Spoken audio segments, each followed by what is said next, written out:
চলবে এখন করে করে হাদি ভাইয়ের কিছু হলে লজ্জা তুমি কে আমি কে লজ্জা হাদি ভাই আমাদের সবারই প্রিয় খুব মানুষ, উনি খুবই সত্যের পথেই চলে সবসময়। সেই মানুষটার উপর আজকে যে নির্মম হত্যাকাণ্ড চালানো হয়েছে, তাকে খুন করার যে চেষ্টা করা হয়েছে, এর জন্য আমরা আজকে রাজপথে আসছি। আমরা আসলে সবাই এর বিরুদ্ধে ন্যায় বিচার চাই। তাকে এক কথায় মার্ডার করতে চেয়েছিল।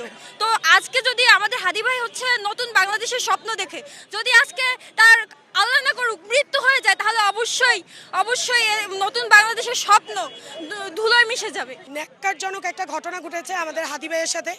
নতুন বাংলাদেশের অন্যতম একজন জুলাইয়ের আমাদের একজন কর্ণধার ছিল সে, যার উপর নির্মমভাবে আজকে হত্যাকাণ্ড চালানোর চেষ্টা করা হয়েছে এবং আমরা যতদূর জানি যে তার কিন্তু অলরেডি ব্রেন ডেথ।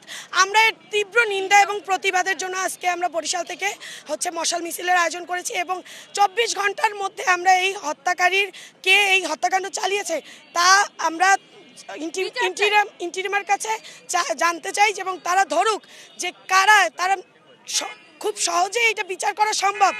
তারা জানুক, সারা বাংলাদেশবাসী জানুক যেগুলো কারা করেছে। ইন্টিরিমের কাছে আমাদের এই একটাই আবেদন। আমাদের যে স্বতন্ত্র প্রান্তিক শরীফ ওসমান হাদি, তার উপরে যে নৃশংসভাবে গুলি করে তাকে হত্যার উদ্দেশ্যে তাকে গুলি করা হয়। এর আগে আমরা দেখেছি আমাদের জুলাইয়ের যোদ্ধা একজন সম্মুখসারী যোদ্ধা ব্যারিস্টার আসাদুজ্জামান ফুয়াদের উপরেও সেম একই কাঁধে হামলা করা হয়।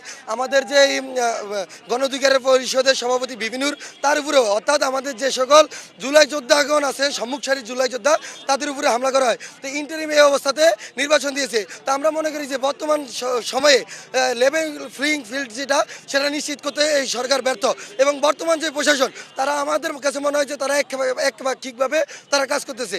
তারা লেভেল ফ্লিং ফিল্ড নিশ্চিত না করে তারা নির্বাচনের তফসিল ঘোষণা করছে এবং যেখানে একজন স্বতন্ত্র প্রার্থী তার প্রচারণায় গিয়ে নিরাপত্তা পাচ্ছে না, সেখানে অন্যান্য যে সকল প্রার্থীরা আছে তারা কিভাবে নিরাপত্তার সহিত এই নির্বাচনে অংশগ্রহণ করবে।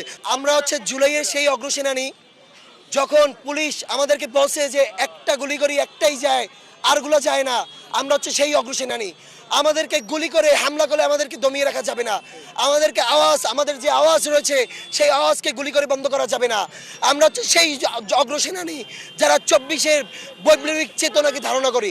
আমরা সেই অগ্রসেনানী। যতদিন পর্যন্ত বিপ্লব পরিপূর্ণ বাংলাদেশে বাস্তবায়ন না হবে, ততদিনে আমাদের এরকম লক্ষ্য হাদি প্রত্যেকটা ঘরে ঘরে ফুটে উঠবে ইনশাআল্লাহ।